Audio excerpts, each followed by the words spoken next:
சிறுவன் ஒருவன் ஒரு நாள் இரவு உணவிற்கு சற்று முன்பு ஐஸ்கிரீம் வேண்டும் என்று கெஞ்சினான்.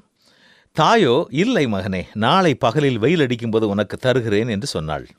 ஆனால் தாய் சமையலறையை விட்டு சற்று அப்புறம் சென்றவுடனே அவனே குளிர்சாதன பெட்டியை திறந்து தான் கேட்ட ஐஸ்கிரீமை தானே எடுத்து சாப்பிட்டு விட்டான். அவன் கையில் இருந்த அழுக்கு அந்த குளிர்சாதன பெட்டியில் ஒட்டியது. இதை பார்த்த தாய் தன்னுடைய மகன் கீழ்ப்படியாமல் ஐஸ்கிரீம் எடுத்து சாப்பிட்டிருக்கிறான் என்று அறிந்து கொண்டாள். உடனே ராஜன் ராஜன் என்று சத்தமாக கூப்பிட்டாள். எந்த பதிலும் வரவில்லை.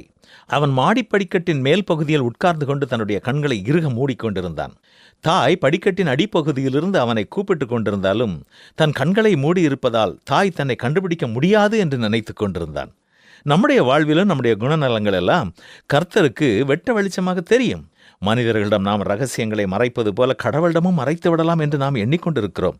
ஆனால் நம்மை படைத்தவர் சர்வ வல்லமையுள்ளவர், எப்பொழுதும் எல்லா இடங்களிலும் இருப்பவர், அனைத்தையும் பார்த்து கொண்டிருக்கிறார். அவர் கண்களுக்கு மறைவானது என்று ஒன்றுமில்லை என்றுதான் வேதம் தெளிவாக கூறுகிறது. இங்கே கடவுளையும் காவல் அதிகாரியையும் ஒப்பிட்டு பார்க்க வேண்டும். நாம் சாலை விதிகளை மீறி செல்லும் பொழுது காவல் அதிகாரிகள் கண்ணில் பட்டுவிடக்கூடாது என்று நாம் எண்ணுகிறோம்.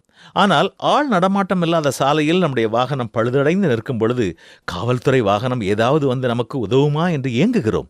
இதே மாதிரிதான் ஆபத்தில் கடவுள் உதவி கிட்டாதா என்று தவிக்கிறோம். உம்முடைய ஆவிக்கு மறைவாக எங்கே போவேன்? உம்முடைய சமூகத்தை விட்டு எங்கே ஓடுவேன்? நான் வானத்திற்கு ஏறினாலும் நீர் அங்கே இருக்கிறீர், நான் பாதாளத்தில் படுக்கை போட்டாலும் நீரும் அங்கேயும் இருக்கிறீர் என்றுதான் சங்கீதக்காரனும் சொல்கிறான். நம்ம எப்பொழுதும் பார்த்து கொண்டிருக்கிற கடவுளை துக்கப்படுத்தாமல் வாழ இனி நாம் கவனமாக இருப்போமா?